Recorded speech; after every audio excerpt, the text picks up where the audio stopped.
আলহামদুলিল্লাহ।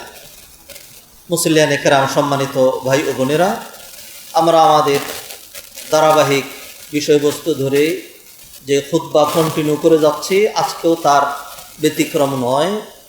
আমাদের মূল আলোচ্য বিষয় জাতি গঠন ও রাষ্ট্রের উন্নয়নে নৈতিকতার আবশ্যকতা।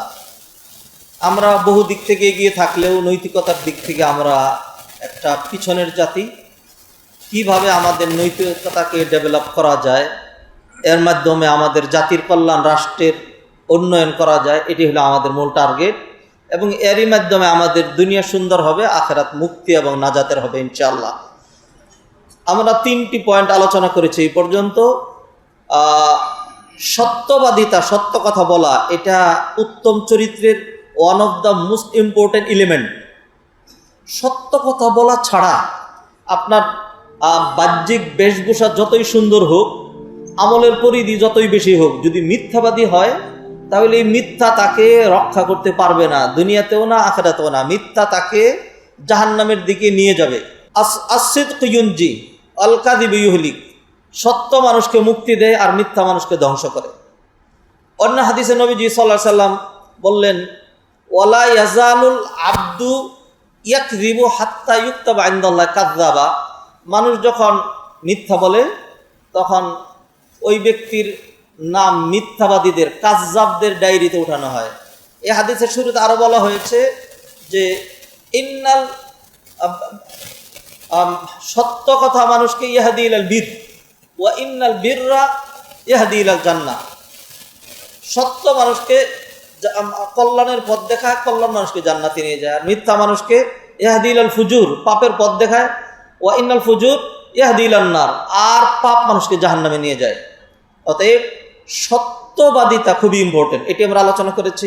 এরপরে আলোচনা করেছিলাম আমানতদারিতা নিয়ে, আর রিপিট করছি না। তারপর আমরা কয়েক জুমা ধরে আলোচনা করছিলাম আল্লাহ মানে নৈতিকতার মূল ভিত্তি তাকওয়া বা আল্লাহ ভীতি। আপনারা আমাদের পেজগুলো খেয়াল করবেন, আমাদের ফেসবুক পেজ, তারপরে হলো আমাদের আলহামদুলিল্লাহ মসজিদ ধীরে ধীরে হাঁটি হাঁটি পা করে অনেক দূর পর্যন্ত এগিয়ে যাচ্ছে। আগে আমাদের মসজিদের কলেবর খুব ছোট ছিল, একজন ইমাম, একজন মুয়াজ্জিন ছিল।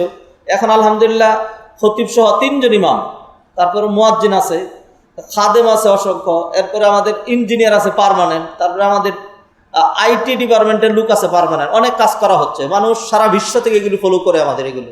আপনারা দেখবেন UCJME, উত্তরা সেন্ট্রাল মসজিদ and Eidgah, UCJME, 5 letters, UCJME। সেখানে গেলে আপনাদের যে খুতবাটা ছুটে গেছে সেটাও পাবেন, অন্যান্য আলোচনাগুলো পাবেন। প্রতি জুমায় এই সপ্তাহে কী নিয়ে আলোচনা করা হবে সেটাও আপনি পেয়ে যাবেন।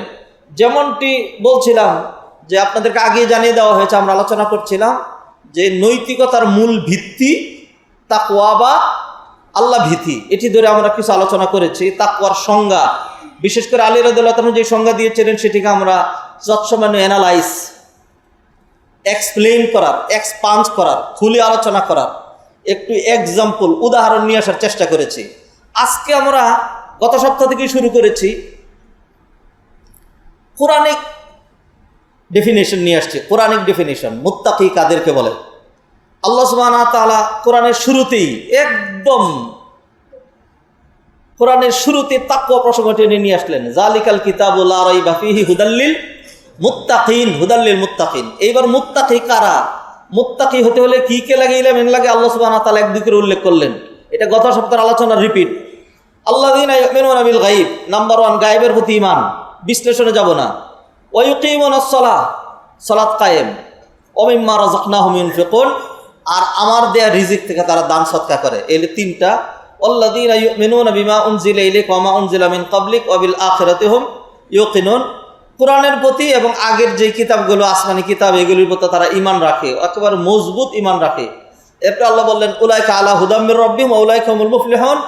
এই ধরনের লোকগুলো যারা নাকি এই কোয়ালিটিগুলো অ্যাচিভ করে, যারা এই সমস্ত গুণাগুণে, আল্লাযীনা ইয়াত্তাসিফুনা বিহাদিহিস সিফাত আল হামিদা, যারা এই গুণাগুণগুলোতে গুণান্বিত হয়, আল্লাহ তাদের পুরস্কার উল্লেখ করলেন। আলা হুদাম মির রাব্বিহিম, এই লোকগুলি হেদায়েত প্রাপ্ত। ওয়া উলাইকা হুমুল মুফলিহুন, এবং they are really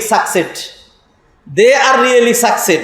hour success not never in this দুনিয়া।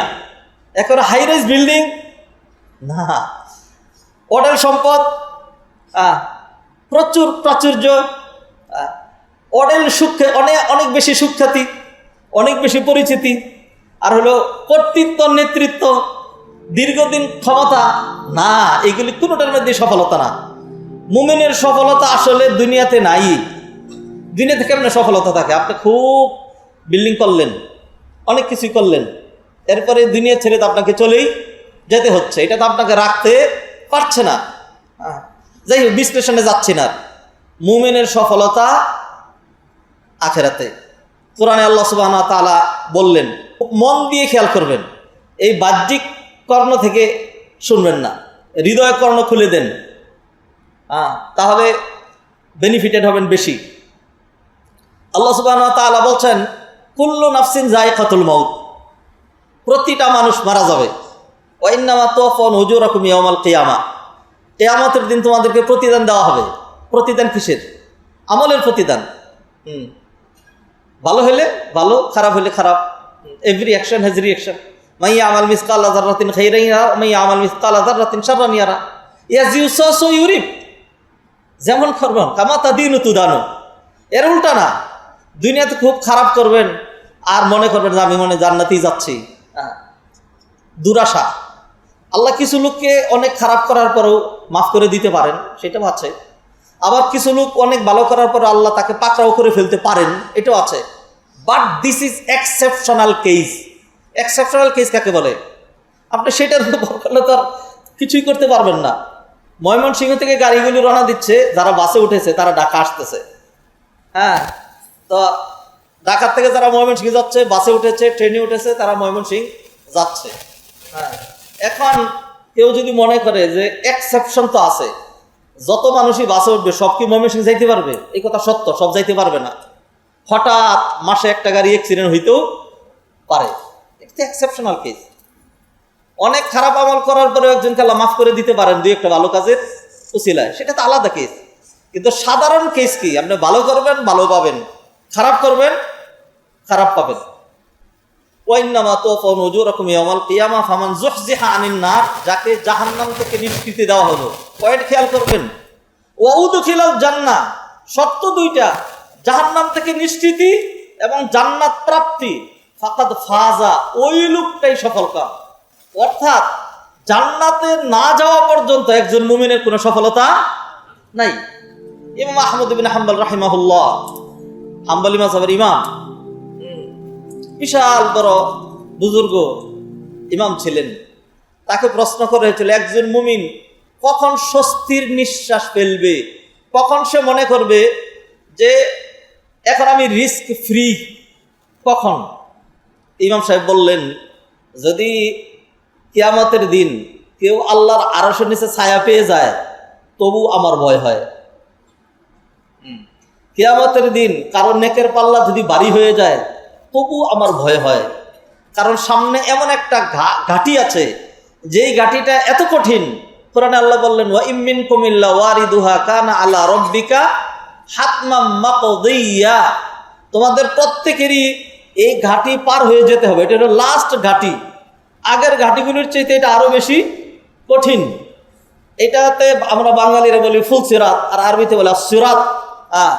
একটা ফুল সিরাত স্থাপন করা হবে, এর নিচে হলো জাহান্নাম আর এর ওই পারে হলো জান্নাত। নবীজি হাদিসের মধ্যে বললেন, এই ফুল সিরাতের বর্ণনা দিলেন, আহাদ্দু মিনাস সাইফি ওয়া আদাক্কু মিনাস শাআরি, চুলের চেয়ে, পশমের চেয়েও বেশি আরো চিকন। এটা কত চিকন আল্লাহই ভালো জানেন। এরপরে ওয়া আহাদ্দু মিনাস সাইফ, আর এলে তরবারির চাইতেও বেশি ধারালো। তো অনেকে যাবে 100 গজ গিয়ে পড়ে যাবে, অনেকে 100 মাইল গিয়ে পড়ে যাবে, অনেকে 1000 মাইল গিয়ে পড়ে যাবে, আর যেতে পারবে না। তো সেই জন্য ইমাম সাহেব বললেন যে একজন মুমিন স্বস্তির নিঃশ্বাস ফেলবে ইদা রাআস সিরাতা খালফা যাহরিহি, যখন সে দেখবে ফুলসিরাত তার পিঠের পিছনে পড়ে গেছে। যতক্ষণ অতিক্রম না করে তখন ফুলসিরাত কোথায়? সামনে। যখন সে দেখবে ফুলসিরাত তার পিঠের পিছনে পড়ে গেছে, অর্থাৎ ফুলসিরাত পার হয়ে গেছে, তিনি তখন বললেন যে এখন একজন মুমিনের স্বস্তির নিঃশ্বাস ফেলার সময়। সুবহানাল্লাহ। ওইটাই সফলতা, ওইটাই সফলতা। মুআজ্জাজ হাদিরিন, কথা লম্বা না করি, শেষ করতে চাই এই পয়েন্টটা। তাকওয়ার আরো কিছু সংজ্ঞা আল্লাহ সুবহানাহু ওয়া তাআলা কোরআনের বিভিন্ন জায়গায় উল্লেখ করেছেন। আল্লাহ সুবহানাহু ওয়া তাআলা সূরা বাকারার আরেকটা আয়াতের মধ্যে ইরশাদ করছেন, লাইসাল বিররা আন তুওয়াল্লু ওয়ুজুহাকুম কিবালাল মাশরিক ওয়াল মাগরিব ওয়ালাকিন্নাল বিররা মান আমানা বিল্লাহি ওয়াল ইয়াউমিল আখির ওয়াল মালাইকাতি ওয়াল কিতাবি ওয়ান নাবিয়িন। তুমি পূর্ব দিকে মুখ করলে মুখ করলা নাকি পশ্চিম দিকে মুখ করলা, এটা মুখ্য বিষয় না। মুখ্য বিষয় হলো মান আমানা বিল্লাহি ওয়াল ইয়াউমিল আখির ওয়াল মালাইকাতি ওয়াল কিতাবি ওয়ান নাবিয়িন।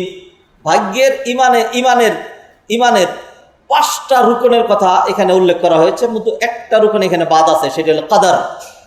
শুধু ভাগ্যটা এই আয়াতের মধ্যে অ্যাবসেন্ট, আর 5টার কথা এখানে বলা হয়েছে। এই 5টা পয়েন্ট একসাথে মনে রাখেন। আল ইমানু বিল্লাহ ওয়াল ইয়াউমিল আখির, আখিরাতের প্রতি ঈমান, ওয়াল মালাইকা, ফেরেশতাদের প্রতি ঈমান, আর হলো রাসূলদের প্রতি ঈমান, আর হলো ওয়াল ইয়াউমিল আখির ওয়াল মালাইকাতি ওয়াল কিতাব, কিতাবের প্রতি ঈমান। তাহলে 5টা হয়ে গেল। এরপর আল্লাহ সুবহানাহু ওয়া তাআলা কি বললেন, ওয়া আকামাস সালাতা ওয়া আতাজ যাকাত, আর যারা সালাত কায়েম করবে, যাকাত আদায় করবে, ওয়াল মুফুনা বিআহদিহিম ইযা আহাদু, যারা ওয়াদা রক্ষা করবে, প্রতিশ্রুতি ভঙ্গ করে না। প্রতিশ্রুতি ভঙ্গ করা এটা মুনাফিকের লক্ষণ। যখন কথা দেয়, একজন থেকে কথা দিবে আমারে 50,000 টাকা ধার দেন, এরপরে নেওয়ার পরে আর কথা রাখে না। এটা হলো একটা কমন চরিত্র আমাদের দেশের। কথা দিলে কথা ঠিক রাখে না, মুনাফিকি চরিত্র। মুনাফিকি চরিত্র। নেফাক চেহারার মধ্যে থাকে না, নেফাক কোথায় থাকে? কল্পের মধ্যে থাকে। তো তার বাহ্যিক দিয়ে মূল্যায়ন করা যাচ্ছে না, তার লেনদেন দিয়ে মূল্যায়ন করতে হচ্ছে যে তার ভিতরে কি আছে, মুনাফিকি আছে।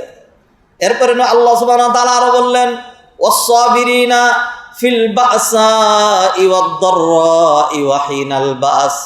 ওয়াস-সাবিরিনা ফিল বাসা, বিপদ আপদ, কষ্ট, দুঃখ, দুর্দশা, তারপরে হলো দারিদ্রতা,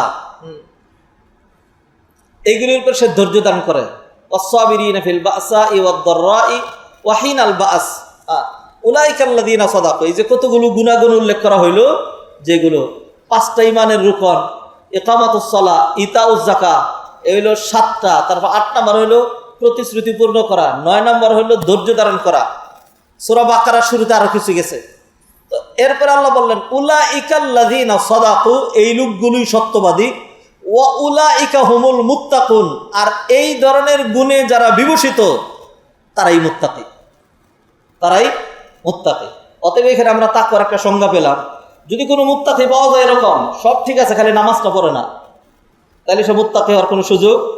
যদি আমার মুত্তাকি পাওয়া যায়, নামাজও পড়ে, রোজাও রাখে, যাকাতও দেয়, কিন্তু প্রতিশ্রুতি রক্ষা করে না, তাহলে তিনি কি না, মুনাফিক না? টায়ারের সব দিক দিয়ে ঠিক আছে, মাত্র 3টা ছিদ্র আছে, সমস্যা নাই তো ইনশাল্লাহ। টায়ারের সবটাই ঠিক, মাত্র 3 জায়গাতে 3টা প্যারেক ঢুকছে, কি হয়েছে তাই? 3টা ছিদ্র, তাই কি হয়েছে? অবস্থা এরকম। এগুলি যদি না থাকে, এগুলি মৌলিক বিষয়, এগুলি মৌলিক বিষয়। আল্লাহ সুবহানাহু ওয়া তাআলা তাকওয়ার আরো সংজ্ঞা দিয়েছেন সূরা আলে ইমরানের মধ্যে। আল্লাহ বলেন, ওয়াসারিউ ইলা মাগফিরাতিম মির রাব্বিকুম ওয়া জান্নাতিন আরদুহাস সামাওয়াতু ওয়াল আরদু উইদ্দাত লিল মুত্তাকিন। তোমরা প্রতিযোগিতা করো ওই জান্নাত পাওয়ার জন্য, এবং এত বিশাল মাগফিরাত পাওয়ার জন্য, যেই জান্নাতের প্রস্থ হলো 7 আসমান 7 জমিনের সমান, তাইলে তার দৈর্ঘ্য নিঃসন্দেহে আরো বেশি। এত বড় জান্নাত, মাগফিরাত আল্লাহর এত বেশি, সেগুলি পাওয়ার জন্য নবীজি সাল্লাল্লাহু আলাইহি ওয়াসাল্লাম আমাদেরকে উৎসাহ দিলেন, আমরা যেন কি করি, আমরা যেন প্রতিযোগিতা করি।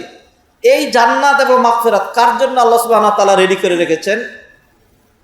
আল্লাহ সুবহানাহু ওয়া তাআলা বললেন, উইদ্দাত, অলরেডি প্রিপেয়ার্ড, লিল মুত্তাকিন, for those person have consciousness, যারা মুত্তাকি, তাদের জন্য জান্নাত রেডি করে রাখা। এইবার আল্লাহ সুবহানাহু ওয়া তাআলা আবার কিছু মুত্তাকিদের কিছু বৈশিষ্ট্য তুলে ধরলেন। এই আয়াতে আল্লাহ সুবহানাহু ওয়া তাআলা বলেন, মুত্তাকি কারা? আল্লাযীনা ইউনফিকুনা ফিস সাররাই ওয়াদ দাররা, যারা দান করতে পারে সচ্ছল অসচ্ছল সর্বাবস্থায়। এই তাহলে দেখলাম ওই যে আগে যে দুই আয়াত উল্লেখ করেছি সূরা বাকারার শুরুতে এবং সূরা বাকারার মাঝখানে, দুইখানেই কিন্তু আল্লাহ সুবহানাহু ওয়া তাআলা অর্থনৈতিক ইবাদতটা ইনক্লুড করে দিয়েছেন। এইবার এই আয়াতে আল্লাহ সুবহানাহু ওয়া তাআলা ইনক্লুড করে বলছেন আল্লাযীনা ইউনফিকুনা, এই আয়াতে হলো প্রথম পয়েন্ট, আল্লাযীনা ইউনফিকুনা ফিস সাররাই ওয়াদ দাররা।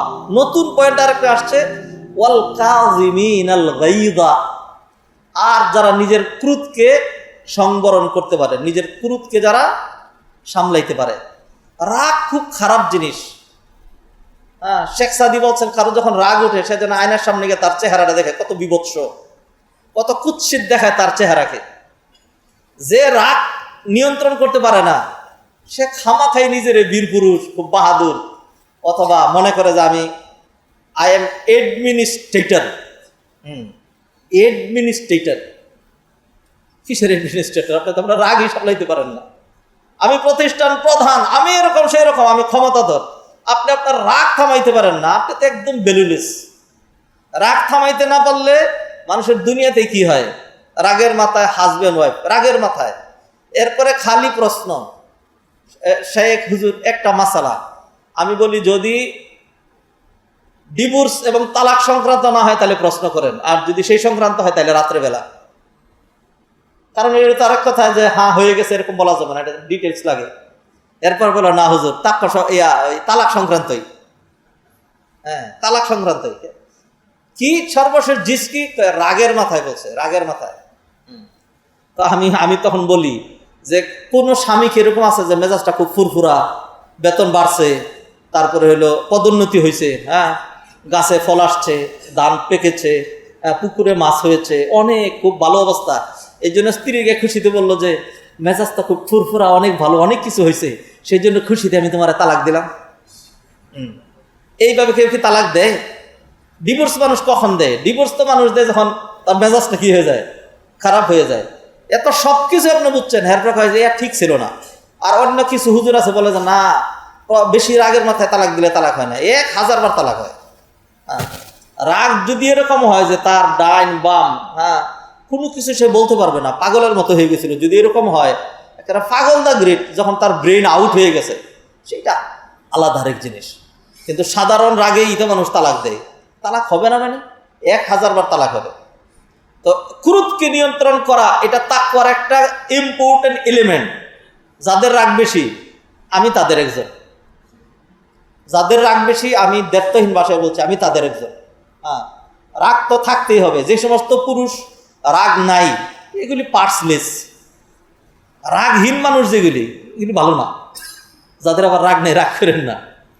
এক কথায় তো সব হয় না, রাগ কিছু থাকতে হবে। রাগের সময় রাগ, আর যখন রাগের সময় না তখন রাগ না। রাগ যেন এমন না হয় যে আপনি সীমার বাহিরে চলে যাবেন। রাগের মধ্যেও আপনার মনে থাকতে হবে যে আমি মানুষ, এটা যেন আপনি ভুলে না যান। কেন এই পয়েন্টটা নিয়ে কথা বলছি? কারণ এটা হলো তাকওয়ার একটা গুরুত্বপূর্ণ এলিমেন্ট। আল্লাহ বলছেন ওয়াল কাযিমিন আল গায়যা। এরপরে আরেকটা পয়েন্ট তাকওয়ার, আপনার মিলাই নেই পর্যন্ত হয়তো 12-13টা পয়েন্ট হয়ে গেছে। ওয়াল কাযিমিন আল গায়যা ওয়াল আফিনা আনিন নাস, এবং যারা মানুষকে ক্ষমা করতে পারে। অনেকে এরকম, আমি তাকে 14টা বাঁচিয়ে দেবো, আমাকে চেনস না, আমার দিকে চোখ বড় করে তাকাইছে, তোর চোখ তুলে মানে তার চোখ উপড়ায় ফেলবে, তার চোখ উঠায় ফেলবে। আর কি তার মানে আমার গায়ে হাত উঠেছে, তোর হাত আমি খড়ি থেকে কেটে ফেলবো। এরপরে মানুষ তো মেরেও ফেলে, ক্ষমা করতে জানে না। আউযুবিল্লাহি মিনাশ শাইতানির রাজিম। আমাদের দেশে কিছু নিকৃষ্ট উদাহরণ আছে, এগুলোর বললে আপনাদের কাছে তিতা ছাড়া মিঠা লাগার কোনো কথাই না। সাংঘাতিক। মানুষের রাগ কতক্ষণ থাকে, রাগ কতক্ষণ থাকা উচিত? নবীজি সাল্লাল্লাহু আলাইহি ওয়াসাল্লাম বলেন লা ইয়াহিল্লু লিমুসলিমিন আন ইয়াহজুরা আখাহু ফাওকা সালাত। কোনো মানুষের জন্য বৈধ নয় যে আরেকজন মানুষের সাথে সম্পর্ক ছিন্ন করে অথবা তার সাথে কথা না বলে 3 দিন অতিক্রান্ত হয়ে যাবে। মানুষের এক সময় রাগ উঠলো, ধরেন 1 ঘন্টা রাগ, ধরেন জ্বলন্ত একটা লোহা রড অথবা আরো বড় বড় লোহার যে সমস্ত টুকরা যেগুলি দিয়ে গাড়ির পার্টস তৈরি করা হয়, ধরেন এটা মাত্র হিট দিয়ে লাল করে বের করা হয়েছে, এইটা যদি আপনাকে শুয়ে আপনার পেটের উপরে দেওয়া হয়, তাইলে আপনার পেট সহ নারী বিড়ি সহ নিয়ে পুইরা মাটির ভিতরে আরো 2-3 ফুট ভিতরে ঢুকে যাবে, এত তাপ। কিন্তু এইটা যদি 3 ঘন্টা 4 ঘন্টা পরে আপনার পেটের উপরে উঠায় দেওয়া হয়, তাহলে একটু ভারীই লাগবে, আর কিছুই হবে না, আপনি ধরতেও পারবেন। তাহলে এত জ্বলন্ত লোহা, যেটা উদাহরণগুলো মনে রাখার চেষ্টা করবেন, এটি জ্বলন্ত হয়েছে, কিন্তু সবসময় কি জ্বলন্ত থাকে? সে একটা পর্যায়ে ঠান্ডা হয়ে যায়। আপনি কত মানে দাম্ভিক আর কত অহংকারী আর কত নিকৃষ্ট মানসিকতার, আপনি যুগ যুগ ধরে যুগ যুগ চলে গেছে, নিজের বাংলা ভাষায় বলে কি বলবো এটা, মানে নিজের পিছনে বলি, এর চেয়ে বেশি তার বলা যায় না। নিজের পিছনে হলো 9 মন, আর আরেকজনে বলে তুমি খলখলে ধৌ। নিজের এত অপরাধ, leg to head full corrupted. যুগকে যুগ চলে যাওয়ার পরে 40-50 বছর পরেও মানে কেউ যদি এরকম দাম্ভিক হয়ে হুঙ্কার দিয়ে মানুষ নিধন করে আর বলে আমি কাউকে ক্ষমা করি না, ক্ষমা করব না, তাহলে সে নিকৃষ্ট। আর মহিলা হইলে নিকৃষ্টা, চরম নিকৃষ্ট মানুষ। ক্ষমা করতে জানেন না, আবশির, সুসংবাদ গ্রহণ করেন, আপনি ক্ষমা পাচ্ছেন না। আবার ক্ষমা করতে পারবেন না, আপনি সুসংবাদ গ্রহণ করেন, আল্লাহর ক্ষমা আপনি পাচ্ছেন না। দয়া করতে পারবেন না, আপনি নিশ্চিত থাকেন আপনার দয়া পাচ্ছেন না। নবীজি হাদিসে বলেন ইরহামু মান ফিল আরদি ইয়ারহামুকুম মান ফিস সামা। জগৎবাসীর প্রতি তুমি দয়া পরবশ হও, তাহলে আসমানবাসী যিনি আছেন আল্লাহ সুবহানাহু ওয়া তাআলা, তিনি তোমার প্রতি দয়া করবেন। ক্ষমা করে দাও, ক্ষমা পেয়ে যাওয়া, ক্ষমা করে দাও, ক্ষমা পেয়ে যাওয়া, এগুলো মুত্তাকিদের গুণ। প্রসঙ্গক্রমে বলি, তাকওয়ার মূল যে চ্যাপ্টার আজকে আলোচনা করতে চেয়েছি, ঢুকতেই পারি না এখনো, ঢুকবো ইনশাআল্লাহ, আরেকটা জুমার মধ্যে শেষ করে দিব আশা করি এই চ্যাপ্টারটা। আপনারা নিশ্চয়ই এই ঘটনা জানেন, বহুবার আমি নিজে আলোচনা করেছি। নবীজি সাল্লাল্লাহু আলাইহি সাল্লামের জামানায় নবী পত্নী আয়েশা বিনতুস সিদ্দিক, আবু বকর সিদ্দিক রাদিয়াল্লাহু তাআলা আনহার ব্যাপারে কিছু মুনাফিক জিনা ব্যভিচার অপবাদে বুহতান তুহমত অথবা অপবাদ লাগায়। নবীজি গায়েব জানতেন না, নবীজির মন খারাপ, সাহাবায়ে কেরামের মন খারাপ, আবু বকর পরিবারে রান্না বাড়া নাই, আয়েশা রাদিয়াল্লাহু তাআলার চোখের পানি শুকিয়ে গিয়েছে, সাহাবায়ে কেরামের মন খারাপ, জানেন না তো কেউ। এবং কেউ যে আয়েশা রাদিয়াল্লাহু তাআলাকে জিজ্ঞাসা করবেন যে ব্যাপারটা কি আসলে এরকম, এই সাহসও কারো নাই, জিজ্ঞেস করতে পারছে না। বলে কি এমন একটা নিকৃষ্ট কথা। 1টি মাস অতিক্রান্ত হওয়ার পরে আল্লাহ সুবহানাহু ওয়া তাআলা সূরা নূরের আয়াতগুলো নাজিল করলেন। আল্লাহ সুবহানাহু ওয়া তাআলা সেখানে জানিয়ে দিলেন ইন্নাল্লাযীনা জাউ বিল ইফকি উসবাতুম মিনকুম, যারা এই মিথ্যা অপবাদ রটিয়েছে তারা তোমাদের মধ্যেই এই লোকগুলো। লা তাহসাবুহু শাররাল লাকুম, তারা যে এত জঘন্য একটা ঘটনা ঘটাইছে এটা পুরোটাই তোমাদের জন্য তোমরা নেগেটিভ মনে করো না, বাল হুয়া খায়রুল লাকুম, এর মধ্যে তোমাদের জন্য কল্যাণও আছে। আল্লাহ সুবহানাহু ওয়া তাআলা জানিয়ে দিলেন এক এক করে কার কার নেতৃত্বে আর কে কে এখানে জড়িত।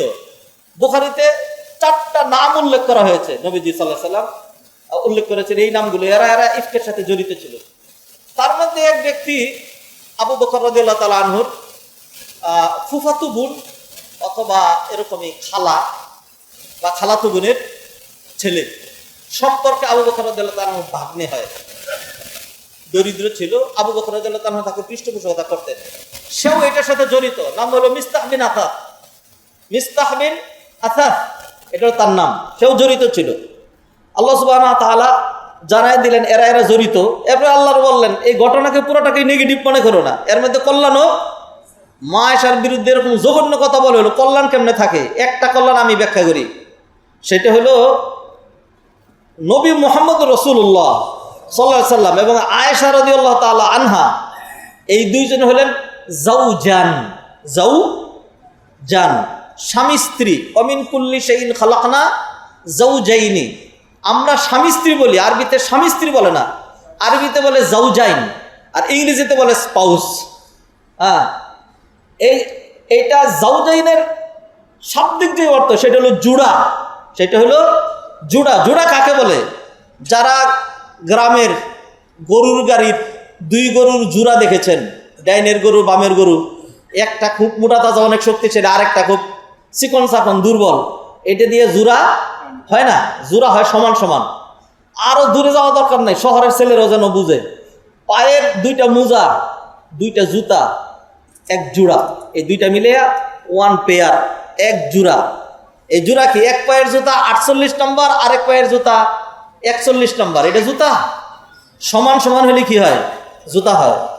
তা আল্লাহ সুবহানাহু ওয়া তাআলা প্রমাণ করে দিলেন যে নবী মুহাম্মদুর রাসূলুল্লাহ সাল্লাল্লাহু আলাইহি সাল্লাম, his character is certified from আরশ। আল্লাহু আকবার। নবীজির চরিত্র আরশ থেকে সার্টিফাই করা। ওয়া ইন্নাকা লাআলা খুলুকিন আযীম, হে মহানবী আপনি মহাচরিত্রের উপর অধিষ্ঠিত। এখন নবীজির জুরা একজন হবেন, অথচ তার চরিত্রের ব্যাপারে কোনো কি নাই, মানে কোনো আরশের সার্টিফিকেট নাই, এমনি হয়তো ভালো মানুষ, এইটা কমপ্লিট জোড়া হয় না। সেই জন্য আল্লাহ সুবহানাহু ওয়া তাআলা নবীজির শানে একেবারে কমপ্লিট সূরা নাজিল করে নবীজির অন্যান্য শান মান ব্যবহার করে আল্লাহ সুবহানাহু ওয়া তাআলা ব্যক্ত করেছেন। কিন্তু নবীজির চারিত্র মাধুর্যতার জন্য আল্লাহ একটা সূরা নাজিল করেন নাই, কিন্তু মা আয়েশা রাদিয়াল্লাহু তাআলা আনহার চারিত্র মাধুর্যতা বর্ণনা করার জন্য আল্লাহ সুবহানাহু ওয়া তাআলা কোরআনে একটা সূরা নাজিল করেছেন। নাজিল করে আল্লাহ দেখাই দিলেন নবীর চরিত্র যেরকম সার্টিফাইড ফ্রম আল্লাহ সুবহানাহু ওয়া তাআলা, নবী পত্নী তার চরিত্র সার্টিফাইড ফ্রম আল্লাহ সুবহানাহু ওয়া তাআলা। অতএব আয়েশা নবী মুহাম্মদ সাল্লাল্লাহু আলাইহি সাল্লামের একেবারে হুবহু জোড়া। আল্লাহু আকবার। এটা হলো একটা কল্যাণ, অন্য কল্যাণের দিকে যাচ্ছে না। এই ঘটনার পরে যখন জানিয়ে দেওয়া হলো এরা জড়িত, এখন নবীজি সাল্লাল্লাহু আলাইহি সাল্লাম হিকমতের কারণে মুনাফিকদেরকে মারতেন না। ওই সমাজেই তারা ছিল। ওমর রাদিয়াল্লাহু তাআলার মাঝে মধ্যে দুই একটা মুনাফিক ধরা পড়লে তো বলতেন, দানি ইয়া রাসূলুল্লাহ আদরিব উনুকা হাযাল মুনাফিক, ইয়া রাসূলুল্লাহ অনুমতি দেন, আমি এই মুনাফিকের গর্দান এই মুহূর্তে উড়াইয়া দেব। নবীজি সাল্লাল্লাহু আলাইহি সাল্লাম বলতেন, না ওমর থামো, আল্লাহ দুনিয়াতে তাদেরকে সুযোগ দিচ্ছেন, দুঃখ করে যান, আখিরাতের শাস্তি তো আছেই। তো এদের বিরুদ্ধে নবীজি কোনো অ্যাকশন নেন নাই। আবু বকর রাদিয়াল্লাহু তাআলা চিন্তা করলেন, কারো বিরুদ্ধে আমার অ্যাকশন নেওয়ার ক্ষমতা নাই, কিন্তু আমার যে ভাগ্নে তার বিরুদ্ধে আমার অ্যাকশন নেওয়ার ক্ষমতা আছে। আমি তাকে পৃষ্ঠপোষকতা করি, আমি তাকে চালাই, আর সে আমার মেয়ের বিরুদ্ধে, নবী পত্নীর বিরুদ্ধে এইভাবে একটা মিথ্যা জিনার মতো অপবাদ সে রটিয়ে দিল, সেইটার সাথে জড়িত হইতে পারলো। আবু বকর রাদিয়াল্লাহু তাআলা রাগ করে তিনি বললেন, আল্লাহর কসম আমি মিস্তাকে কোনোদিন ক্ষমা করবো না, আর তাকে আমি 1 পয়সা খরচও দিব না। আল্লাহ সুবহানাহু ওয়া তাআলা এই সূরায় একটা আয়াত ইনক্লুড করলেন। সেই আয়াতে আল্লাহ সুবহানাহু ওয়া তাআলা বলছেন, ওয়ালা ইয়াতালি উলুল ফাদলি মিনকুম ওয়াস-সাআতি আন ইউতু উলিল কুরবা ওয়াল মাসাকিন ওয়াল মুহাজিরিন ফি সাবিলিল্লাহ ওয়াল ইয়াফু ওয়াল ইয়াসফাহু আলা তুহিব্বুনা আন ইয়াগফিরাল্লাহু লাকুম ওয়াল্লাহু গফুরুর রহিম। আল্লাহ বলছেন, আল্লাহ যাদেরকে ঐশ্বর্য দান করেছেন তারা যেন এই মর্মে কসম না করে যে কশ্চিন কালেও ক্ষমা করবে না, বরং তারা যেন ক্ষমা করে দেয়। আল্লাহ তুহিব্বুনা, তোমরা কি চাও না যে আল্লাহ তোমাদেরকে ক্ষমা করে দেখ? আল্লাহু গফুরুর রহিম, অথচ আল্লাহ সুবহানাহু ওয়া তাআলা অনেক বেশি ক্ষমাশীল, অনেক বেশি দয়ালু। এক নাজিল হওয়ার পরে নবীজি আয়েশার বাবা আবু বকর রাদিয়াল্লাহু তাআলাকে ডেকে আনলেন, ডেকে এনে বললেন, আবু বকর তোমার শানে আল্লাহ সুবহানাহু ওয়া তাআলা কোরআনের একটা আয়াত নাজিল করেছে। আবু বকর খুশিতে বাকবাকুম বাইরা হয়ে গেলেন, আমার সামনে কোরআনের আয়াত, হ্যাঁ আমি একজন নাদার মানুষ, আমার সামনে কোরআনের আয়াত আসবে আর সেটি তেলাওয়াত করা হবে, কিয়ামত পর্যন্ত থাকবে, আমি কত বড় কপালওয়ালা।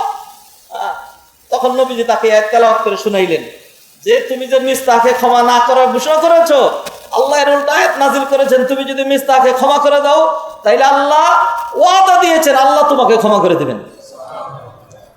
এরপর আবু বকর রাদিয়াল্লাহু তাআলা বললেন, আহা এত বড় সৌভাগ্য আমার, তাইলে আমি মিস্তাকে শুধু ক্ষমাই করছি না, বরং মিস্তাহাকে আগে যেই পরিমাণ সহযোগিতা করতাম, এখন তার চেয়ে তো সহযোগিতা আরেকটু বাড়িয়ে দিব। সুবহানাল্লাহ। ভাই, আপনার ভাতিজা, আপনার ভাগ্নে, আপনার ভাতিজি, আপনার মেয়ে, আপনার ছেলে, আপনার ভাই, আপনার আত্মীয়, আপনার রিলেটিভ, আপনার অধীনস্থ আপনাকে একটু কষ্ট দিয়েছে, এই জন্য সাংঘাতিকভাবে না ওর সাথে কোনো কথা নাই, ওর সাথে কোনো সম্পর্ক নাই, তাকে আর কিছুই দিব না, তাকে সহযোগিতা করবো না, এই কাজটা করেন না। একদিন রাগ লাগছে, রাখেন না, মানুষের তো রাগ থাকাই লাগে। আপনি 24 দুগুণে 48 ঘন্টা রাগ রাখেন, এরপরেও যদি রাগ না থামে তাহলে 70 ঘন্টা, সর্বোচ্চ 70 ঘন্টা, 72 ঘন্টা হইতে পারবে না। হ্যাঁ, 72 ঘন্টা হইতে পারবে না। আপনি 3 দিনের বেশি রাগ রাখতে পারবেন না, রাগ ভেঙে ফেলতে হবে। যদি রাগ নিয়ন্ত্রণ করতে পারেন, দেন ইউ আর মুত্তাকি। আল্লাহ সুবহানাহু ওয়া তাআলা আমাদের তৌফিক এনায়েত করেন। ভাইয়েরা, আরো অনেক সংজ্ঞা ছিল কোরআনে কারিমের এবং হাদিসের আলোকে, সেদিকে যাচ্ছি না। তাকওয়া কেউ যদি অবলম্বন করে তাহলে 2-4টা পুরস্কারের কথা বলছি। তাকওয়ার কিছু লাভ দুনিয়া এবং আখিরাতে। নাম্বার 1, আত-তাকওয়া ইয়াজআলুন নাসা ওয়ালিয়ান। তাকওয়া মানুষকে আল্লাহর ওলি বানায় দেয়। সুবহানাল্লাহ। তাকওয়া মানুষকে আল্লাহর ওলি বানায়। আল্লাহর ওলিদের অনেক পাওয়ার, সেই জন্য আল্লাহর ওলি মরে গেছে, হ্যাঁ, মরে যাওয়ার পরেও আমরা টাকা তুইলা, তারপরে কি জানি ধরে এক একজনের উপরে বাস ভাড়া করতে হবে, অনেক কিছু করে, তারপরে বকরি, ছাগল, অনেক সিন্নি টিন্নি নিয়ে তারপরে আমরা সেই ঢাকা থেকে অথবা রাজশাহী থেকে অথবা সেই খুলনা থেকে অথবা সেই বাংলাদেশের এক প্রান্ত থেকে, হ্যাঁ, পঞ্চগড় থেকে গাড়ি ভাড়া করে কত কষ্ট করে মানুষ ওই শাহজালালের দরবারে যায়। আহারে, আমার আল্লাহ তো উপর থেকে দিয়ে পারতেছে না। হ্যাঁ, ঠাকুরগাঁয়ে তো আল্লাহ নাই, খুলনায় আল্লাহ নাই, তাইলে যেহেতু আল্লাহর ওলি, হ্যাঁ, সেই জন্য তার দরবারে ওইখানে গিয়ে তারপরে হইলো যে কিছু কচ্ছপ আছে, কচ্ছপের গায়ে যখন মহিলাগুলো যখন হাত বুলায়, তখন আমার মনে হয় মহিলার চেহারার দিকে তাকাইলে যে আত্মতৃপ্তিতে তার মনটা ভরে যাচ্ছে, আহারে কচ্ছপের গায়ে হাত দিতে পারছি। হ্যাঁ, ওই শিরকিয়াতে হাবুডুবু খায় মানুষ, একটাই অজুহাত যে শাহজালাল আল্লাহর ওলি ছিল। এবং আরো কিছু বদ মৌলবী আছে, কিছু বদ মৌলবী আছে যারা বলে ওলিরা মরে গেলে তাদের ক্ষমতা আরো অনেক বেশি বেড়ে যায়। হ্যাঁ, জীবিত অবস্থায় যা ছিল তার ক্ষমতা আরো অনেক বেশি বেড়ে যায়। কত রকম ক্ষমতা যা আছে ওলিদের। একজন ওলির নাম আপনারা জানেন, আব্দুল কাদের জিলানী রাহিমাহুল্লাহ। তো বুজুর্গি তো অনেক থাকে। আব্দুল কাদের জিলানির একটা বুজুর্গি বর্ণনা করে মানুষ হুজুর আওয়াজ করে, মানুষের চোখ দিয়া পানিও চলে আসে, এরপরে সুবহানাল্লাহ কয়। আমি আবার এগুলি বলে দিই যে আগেই সুবহানাল্লাহ কইেন না, নাউজুবিল্লাহর ওয়াজ। হ্যাঁ, এক বক্তা ওয়াজ করছে যে নবীজিকে যখন বুরাক ঊর্ধ্ব গগনে নিয়ে গেলেন, নিয়ে যাওয়ার পরে সিদরাতুল মুনতাহার কাছে নামায় দিলেন, নামায় দিয়ে বললেন, বুরাক is not permitted, I am also not allowed. আর বুরাকের সাহায্য পাচ্ছেন না, আমারও সাহায্য পাচ্ছেন না, আপনার যাত্রা বহুত বাকি, কিভাবে যাবে? নবীজি পেরেশানিতে পড়ে গেলেন। হ্যাঁ, আগের টুকুর কথা ঠিক ছিল, এই এখন থেকে হলো বানানো আর কি। এরপরে যখন নবীজি খুব পেরেশানিতে, তখন একজন লোক আসছে, আইসা বলে যে ইয়া রাসূলুল্লাহ, নো টেনশন, হ্যাঁ, আপনি আমার কাঁধে উঠেন। হ্যাঁ, এরপরে কাঁধে কইরা একটা টানে একেবারে আল্লাহর দরবারে, আল্লাহর কাছে না বুঝাই দিয়ে আসছে। ধরেন আপনার হাবিব আপনার কাছে দিয়ে গেলাম। এরপরে যখন চলে আসে তখন নবীজি সাল্লাল্লাহু আলাইহি ওয়াসাল্লাম একটু টান দিয়ে ধরছেন যে এত বড় উপকার করলা, একটু পরিচয়টা দিয়ে যাও। ইয়া রাসূলুল্লাহ, আপনি আমারে চিনলেন না, আমি তো একটা সাধারণ মানুষ, আমি হলাম আব্দুল কাদের জিলানী। সুবহানাল্লাহ বলেন না? আউযু বিল্লাহি মিনাশ শাইতানির রাজিম। দাজ্জালুম মিনাদ দাজাজিলা, যারা এই সমস্ত ওয়াজ করে ওরা বদমৌলবী বলছে, এরা দাজ্জাল, এরা বদমৌলবী, এরা দাজ্জাল। খামাখা ওলি আল্লাহদের নামে এরকম মিথ্যা কাহিনী তোমাকে কে বলতে বলছে? হ্যাঁ, এগুলি বললে একখানে যখন আমি খুব শক্ত করে এগুলি আলোচনা করছি, পরে আরেক বদমৌলবীর ছিল, আমি জানি এরপরেই বেদাতিরে দাওয়াত দিছে, সে উঠেই যারা অলির সামনে বেয়াদবি করে, হ্যাঁ, এদের জবান পচে যাবে, এই সেই হয়ে যাবে। হ্যাঁ, যাই হোক, আল্লাহ সুবহানাহু ওয়া তাআলা মাফ করুক, বুঝার তৌফিক এনায়েত করেন। আল্লাহর ওলি সত্য, কারামাতুল আউলিয়া হাক করেন, হাদিস ওলিদের কারামাত আছে। হ্যাঁ, তা যাই হোক, আমি মিথ্যা যেগুলি সেগুলো বলা দরকার নাই। আব্দুল কাদের জিলানী নিঃসন্দেহে একজন বুজুর্গ ছিলেন, আল্লাহর ওলি ছিলেন, তার মান শান নিয়ে আমার কোনো কথা নাই। শাহজালাল রাহিমাহুল্লাহ, তার মান শান নিয়ে আমার কোনো কথা নাই। আমার কথা কোনগুলো? আমার কথাগুলো পরবর্তীতে যারা তাদেরকে নিয়ে শিরিক করে, তাদের নামে মিথ্যা বানোয়াট কোনো কিছু রচনা করে চালিয়ে দেয়, সেইটা নিয়ে আমি কথা বলেছি। আমি তাদেরকে নিয়ে কথা বলি নাই। হ্যাঁ, এটা হলো মূল কথা। ফিরে আসছি তো ভাই, যাই হোক ভাই, মানুষ কখন ধরেন আমরা যখন বর্তমানে আমাদের দেশে উপদেষ্টা আছে, উপদেষ্টার কাছে যাইতে হলে জ্যাক লাগাইতে হয়। হ্যাঁ, কখন সময় পাওয়া যাবে? এই সময় যেই সময় দেয়, এর আগে আমরা আরো আধা ঘন্টা আগে 1 ঘন্টা আগে বসে থাকি, সর্বনাশ। হ্যাঁ, তাদের টাইমের খুবই আছে, খুবই গুরুত্ব দেই। তা আমি নিজেই যদি উপদেষ্টা হইতে পারি, তাইলে কি আমার আর উপদেষ্টার কাছে যাওয়ার জন্য জ্যাক লাগানোর দরকার আছে? আমি নিজেই যদি আল্লাহর ওলি হয়ে যাই, তাহলে আর ঠাকুরগঞ্জ থেকে বাস ভাড়া করে আমার আর ওই শাহজালাল রহমতুল্লাহ দরবারে আসার দরকার আছে? দরকার নাই। আমি এখন যেই পন্থাটা আপনাকে উল্লেখ করছি, সেটা হলো আল্লাহর ওলি হওয়া। এটা নিঃসন্দেহে অনেক বড় বিষয়। আপনি নিজে আল্লাহর ওলি হন, আপনি নিজে আল্লাহর ওলি হন। কি করলে আল্লাহর ওলি হইতে পারবেন? তাকওয়া অবলম্বন করলে আপনি আল্লাহর ওলি হইতে পারবেন। আল্লাহর ওলি হওয়ার জন্য আল্লাহ কোরআনে শর্ত উল্লেখ করেছেন 2টা। কটা? 2টা। আমি রেফারেন্স দিয়ে কথা বলবো, কোরআনের দলিল দিয়ে, আল্লাহ যেমন বর্ণনা করেছেন সেরকম। এই 2 শর্ত, আপনি এই 2টা শর্তই, আপনি যদি একটা শর্তকে যেই পরিমাণ ফিল আপ করবেন, আপনি ওই পরিমাণ বড় ওলি হবেন। আল্লাহ সুবহানাহু ওয়া তাআলা কোরআনে বললেন, শব্দ শুনেন, আল্লাহ আলা ইন্না আউলিয়া আল্লাহি লা খাউফুন আলাইহিম ওয়ালা হুম ইয়াহজানুন। মনোযোগ দিয়ে শুনো, আলা মানে মনোযোগ দিয়ে শুনো। বাংলায় আমরা বলি খবরদার, এরকম আরবি থাকলে আলা মানে আই নিড ইউর অ্যাটেনশন। আল্লাহ সুবহানাহু ওয়া তাআলা আমাদের অ্যাটেনশন ড্র করার জন্য আলা ব্যবহার করেছেন। আল্লাহর আলাদা কোনো অর্থ নাই। ইন্না আউলিয়া আল্লাহ, নিশ্চয়ই যারা আল্লাহর ওলি, লা খাউফুন আলাইহিম ওয়ালা হুম ইয়াহজানুন, তাদের ভয় দুশ্চিন্তার কোনো কারণ নাই। দুনিয়াতেও ভয় নাই, মরে যাওয়ার পরেও কোনো চিন্তা নাই। কারা আল্লাহর ওলি? আল্লাহ নিজে বর্ণনা করে দিলেন, আল্লাযীনা আমানু ওয়া কানু ইয়াত্তাকুন। আল্লাহর ওলি তারা যারা ইমানদার, যারা ঈমান এনেছে, যারা ঈমান এনেছে। তো আলহামদুলিল্লাহ, আমি আমার নিজেকে হিন্দু, বৌদ্ধ, খ্রিস্টান, ইহুদি এগুলি পরিচয় দিই না কেন? কারণ আমি তো ওইগুলিতে নাই, আমি ঈমানদার। আমি প্রাউডলি বলি, I M A Muslim, I have my strong faith in my heart আপন মাই লর্ড এন্ড অলমাইটি আল্লাহ সুবহানাহু ওয়া তাআলা। এইটা হলো আমার মনের ভিতরে, তাহলে আমি একজন ঈমানদার। আমি আজকে জুমার সালাতে কেন আসছি? কারণ আমি আল্লাহকে ভয় করি। যদি আল্লাহকে ভয় না করতাম, তাহলে আজকে আমরা যদি ঘরে শুয়ে থাকতাম আরাম হতো, যদি নেট ব্রাউজিং করতাম তাহলে একটু এনজয় হতো, ঠিক না? যদি আড্ডা দিতাম তাহলে সময় পাস করতে পারতাম। বহুত মানুষ এখানে যারা আসে, বহুত দূর দূরান্ত থেকে আসে, এই দিন তাদের জন্য বরাদ্দ থাকে। রিক্সা ভাড়া, অটো ভাড়া, জেনজট উপেক্ষা করে অনেক খরচ করি। আমরা যারা কাছের তারা তো আলাদা কথা। আসে কেন? আসে জুমার নামাজে কেন আসছেন? কারণ তিনি জুমায় আসছেন, যে জুমা ফরজ, আর এইখানে আলহামদুলিল্লাহ বাংলা খুতবা হয়, আমার শিখার ব্যবস্থা আছে, এই জন্য দূর দূরান্ত থেকে মানুষ আসে। এটা হলো তাকওয়ার কাজ, এটা তাকওয়ার কাজ। তাইলে মুত্তাকি হওয়ার জন্য আল্লাহ নিজে 2টা শর্ত উল্লেখ করলেন, আল্লাযীনা আমানু, যারা ঈমানদার, যারা ঈমানদার। এই জন্য ঈমানের যে চ্যাপ্টারগুলো, এগুলো আপনাকে জানতে হবে, ঈমানটাকে বৃদ্ধি করতে হবে। ওয়া কানু ইয়াত্তাকুন, আর যারা আল্লাহকে ভয় করে চলে। এই তাকওয়াটাও তো ওয়াইড এবং ব্রড, কতগুলো বিষয় উল্লেখ করেছি। এই আপনি যত বড় মানে তাকওয়ার পরিধিকে যত বেশি ব্যাপক করবেন, যত মজবুত করবেন, আপনি তত বেশি ওলি হবেন। অতএব সম্মানিত ভাইয়েরা, প্রতিটা মুমিন, প্রতিটা ঈমানদার আল্লাহর ওলি। আল্লাহর কসম করে বলছি, একদম কেউ যদি বলে আল্লাহর ওলি না, তাহলে সে উল্টা দলিল দেখ আমার কাছে, এবং দলিল যদি বলে অমুক বুজুর্গ বলছেন, অমুক কিতাবে আছে, তাহলে আমি ধরে ডিল মারবো। মানুষের কথা, সেও মানুষ, আমিও মানুষ। সে আমার সাথে বড় হইতে পারে, আমার ওটা মানা জরুরি না। আমার জন্য 2টা জিনিস মানা জরুরি, বাকিগুলি না মানলে আমার কি নাই, কোনো অসুবিধা নাই। নবীজি আমাকে কি বলছেন?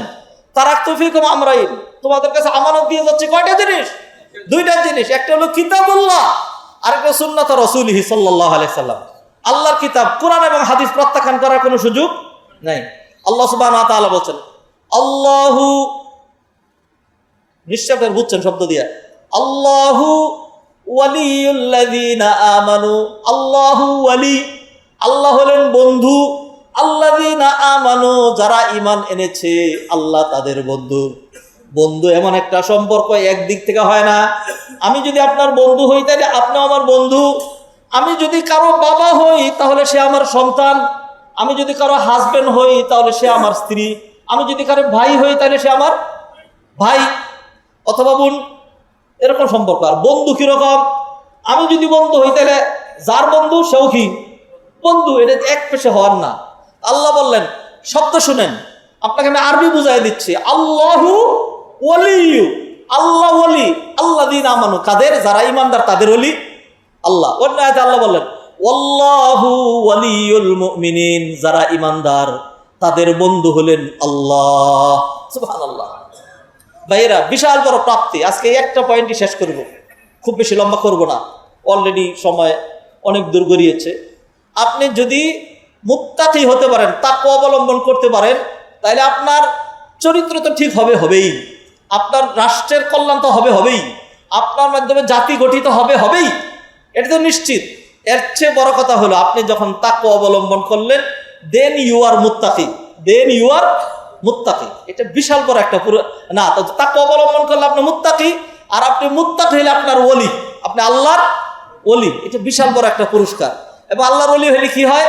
আল্লাহ বললেন, আলা ইন্না আউলিয়া আল্লাহি লা খাউফুন আলাইহিম ওয়া লা হুম ইয়াহজানুন, যারা ঈমানদার তাদের দুনিয়া এবং আখিরাতে কোথাও ভয় নাই।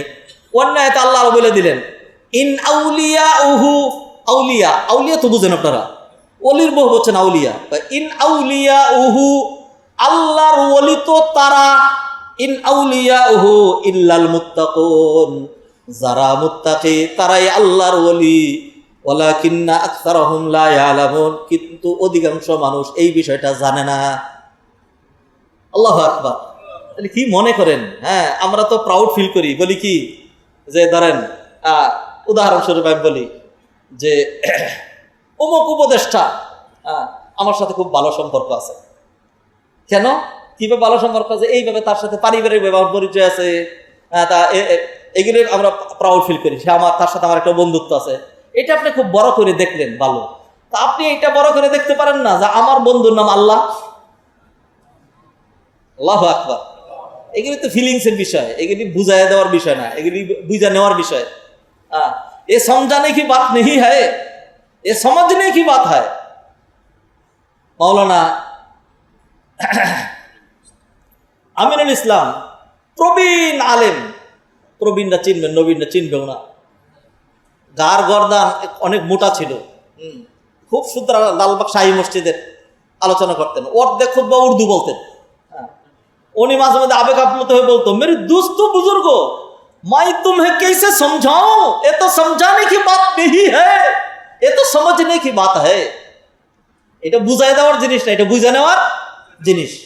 তাইলে এটা মনে করা দরকার যে আমি যদি ঈমান তো এনেছি আল্লাহর প্রতি, আল্লাহর সাথে আমার একটা সম্পর্ক হয়েছেই, আর যদি এবার আল্লাহকে ভয় করে চলি, আল্লাহকে ভালোবেসে চলি, যদি ওলি আল্লাহ হওয়ার যে ক্রাইটেরিয়াগুলো এগুলো যদি ফিল আপ করতে পারি, তাহলে আমি আল্লাহর ওলি হয়ে যাব। মুত্তাকি হওয়ার যে ক্রাইটেরিয়া এগুলি ফিল আপ করতে পারলে আমি আল্লাহর ওলি হয়ে যাব। তাইলে আমি হব আল্লাহর বন্ধু, আর আল্লাহ হবেন আমার বন্ধু। রিজাল্ট কি? আমার দুনিয়াতেও কোনো ভয় নাই, আখিরাতেও কোনো ভয় নাই। হ্যাঁ, যদি ধরা পড়ে গিয়ে দেখেন যেখানে আপনাকে নিয়ে যাওয়া হয়েছে, থানার যেই ওসি যে ফয়সালা করবে, সাধারণ পুলিশ চিনে নাই, গিয়া দেখেন সে আপনার ক্লাসমেট, বন্ধু, একেবারে অন্তর্গ বন্ধু। কি আর স্যার এই করছে, যাও তোমরা যাও, এখান থেকে যাও, যাও এখানে বসেন। হ্যাঁ, এরপর দেখবেন একটু পরে আপনাকে সসম্মানে চাটা খাওয়া আর পুলিশে বলবে যে গাড়ি দিয়ে বাসায় দিয়ে আসো, যাও, শেষ। তাই যদি পুলিশ বন্ধু হয়, এইটাতে একটা বেনিফিট পান।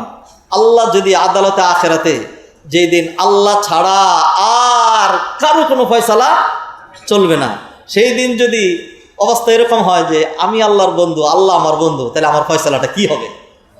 আল্লাহু আকবার, আল্লাহু আকবার। সম্মানিত ভাইয়েরা, আসুন, তাকওয়া নিয়ে আলোচনা করছিলাম, আসুন এইভাবে আমরা মুত্তাকি হওয়ার চেষ্টা করি। তাইলে আল্লাহ সুবহানাহু ওয়া তাআলা দুনিয়া আখিরাতে আমাদেরকে পুরস্কার দিবেন, ভয়ভীতি দুশ্চিন্তার কোনো কারণ থাকবে না। আরেকটা আয়াত বলে শেষ করে দিচ্ছি। আল্লাহ সুবহানাহু ওয়া তাআলা বলেন ওয়া ইন্নায যালিমিনা, শব্দ শুনবেন, বাংলা অনুবাদ বুঝাইতেছেন, আরবি সহ কিছু বুঝাইতে, ওয়া ইন্নায যালিমিনা বাদুহুম আউলিয়াউ বাদ, জালেমরা একজন আরেকজনের বন্ধু। জালেমরা একজন আরেকজনের বন্ধু। কয় সুরে সুরে আলী, এক সুরে বিয়ে করছে আরেক সুরে, হ্যাঁ, জালেমরা একজন আরেকজনের বন্ধু। হ্যাঁ, এরটা আল্লাহ কি বললেন? ওয়া ইন্নায যালিমিনা বাদুহুম আউলিয়াউ বাদ ওয়াল্লাহু ওয়ালিয়ুল মুত্তাকিন। একটা আয়াত, একের সাথে সাথে এটা, জালেমরা জালেমের বন্ধু, আল্লাহু ওয়ালিয়ুল মুত্তাকিন, আর মুত্তাকিরা জালেম না, এই জন্য মুত্তাকিদের বন্ধু আল্লাহ, আর আল্লাহর বন্ধু মুত্তাকিরা। সুবহানাল্লাহ। ইনশাআল্লাহ আমরা মুত্তাকি হওয়ার জন্য উই ট্রাই আওয়ার বেস্ট। ইনশাআল্লাহ আমরা চেষ্টা করব। আমাদের এমনও গেছে জীবন, আমও গেছে, সালাও গেছে, সবই চলে গেছে, এখন শুধু ইমানের সাথে পাড়ি জমানোটা বাকি। অতএব বাকি যেই জীবনটুকু আল্লাহ সুবহানাহু ওয়া তাআলা আমাদের জন্য এক্সট্রা বরাদ্দ রেখেছেন, এই জীবনটুকু এটা আমার আপনার প্রত্যেকের ওয়াকফ করা, আল্লাহর জন্য, আল্লাহর দ্বীনের জন্য, কোরআনের জন্য, হাদিসের জন্য, মানবতার কল্যাণে, রাষ্ট্রের উন্নয়নে। আল্লাহ সুবহানাহু ওয়া তাআলা আমাদেরকে তৌফিক এনায়েত করেন। আকুলু কওলি হাযা ওয়া আস্তাগফিরুল্লাহ লি ওয়া লাকুম ওয়া লিসাইরিল মুসলিমিন ফাস্তাগফিরুহু ইন্নাহু হুয়াল গফুরুর রহিম।